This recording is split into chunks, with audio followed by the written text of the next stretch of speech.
Bom dia a todos, bom dia a todas. Eu não poderia deixar de comentar a respeito do fim da greve de ônibus na Ilha de São Luís, ocorrida no final da noite de ontem, anunciada pelo prefeito Eduardo Braide. Mas a gente precisa fazer uma reflexão. Até quando nós vamos conseguir manter essa situação dos transportes controlada novamente? Nós já estamos vindo há alguns meses com greves que não conseguem ser estruturalmente revertidas. O que foi a proposta de ontem que a Prefeitura fez para o Sindicato dos Rodoviários, juntamente com o SET? Foi um aumento do subsídio, que ele vinha sendo pago em torno de 1,5 milhão de cartão, do chamado cartão cidadão, e colocaram mais 1,5 milhão de reais em transferência direta, em valores.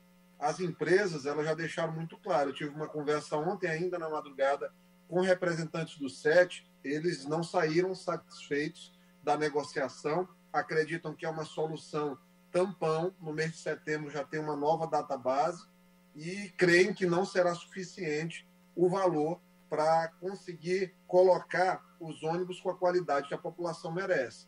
Foi aventada uma tarifa de 5,10 como tarifa ideal, o que é um claro absurdo. É impossível a população pagar uma tarifa de 5,10 no transporte. Imagina, um trabalhador, uma trabalhadora gastando R$10,20 todo dia para fazer 2 viagens com salário mínimo. Consome praticamente 25% do salário apenas com o transporte. Não é razoável. Então, o que seria a solução? A solução seria a Prefeitura fazer um subsídio maior, criar de fato, aí, graças ao aumento de arrecadação que vem tendo nos últimos meses, com a questão da inflação, que é natural esse aumento da arrecadação, criar um fundo de transportes. Esse fundo de transportes, ontem eu tive até uma notícia muito favorável, que o vereador Álvaro Pires, que é um dos que está conduzindo essa CPI de transportes na Câmara, ele apresentou uma ideia que, ao meu ver, ela é muito interessante. É uma ideia que cria uma taxa para os grandes empreendimentos no Maranhão, que são responsáveis por alterações no tráfego de veículos, como as grandes faculdades, os grandes shoppings, as mega empresas aqui instaladas na cidade.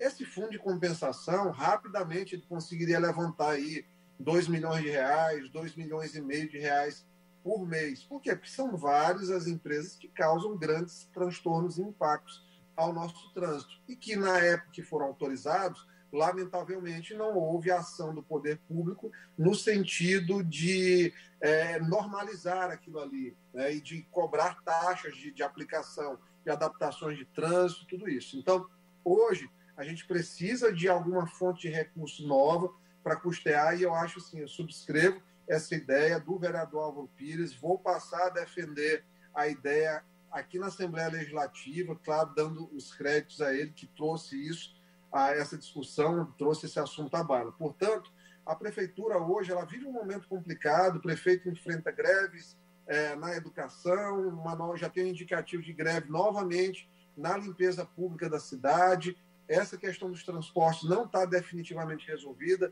vai precisar de coragem política para enfrentar tanto o baronato dos transportes, que infelizmente assim, são poucas empresas hoje financeiras adequadas, praticamente o grupo primou, as outras operam no vermelho, mas precisa enfrentar essa situação da mesma forma que essas grandes empresas devedoras, Selma, que é um dos maiores, provavelmente é o maior devedor de tributos do município, que não gosta de pagar imposto mesmo, que protela pagamento, que atrapalha a cidade de São Luís com que deve a Prefeitura, isso é muito claro, infelizmente.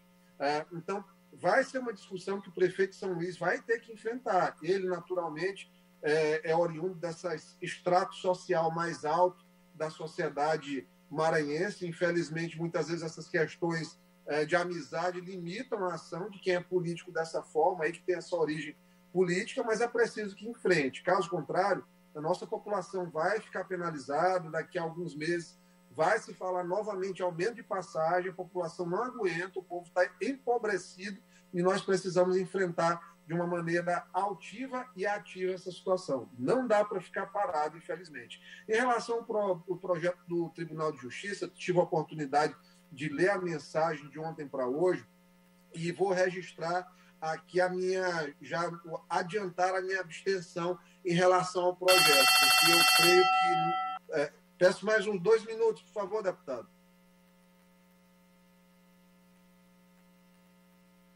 Conceder 2 minutos ao deputado Iglesias Moisés.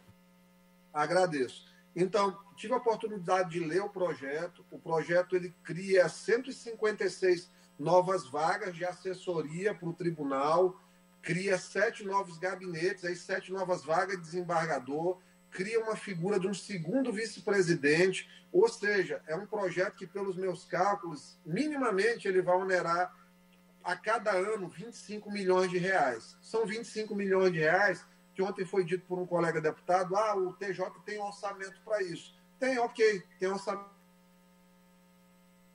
Custa de certidões caríssimas nos cartórios para arrecadação do FERJ, as custas de cobrança de acesso à justiça cada vez maiores. O judiciário tem sido muito ativo nessa questão da cobrança de custas. Hoje o judiciário, para quem é classe de baixa renda e faixa de média baixa, de classe média baixa, paga custas judiciais altíssimas. Então, vai ter orçamento no judiciário, ok, vai ter, mas a que custo? A custo de custas judiciais caras, de cobrança do cidadão e cidadã muito altas no acesso à justiça. Então, eu não considero que isso, nesse momento, seja mais emergencial. Nós enfrentamos problemas aí de primeiro grau muito mais imediatos, a gente sabe disso. Então, essa questão de, no final de uma gestão, na transição de uma nova presidência, criar esses novos cargos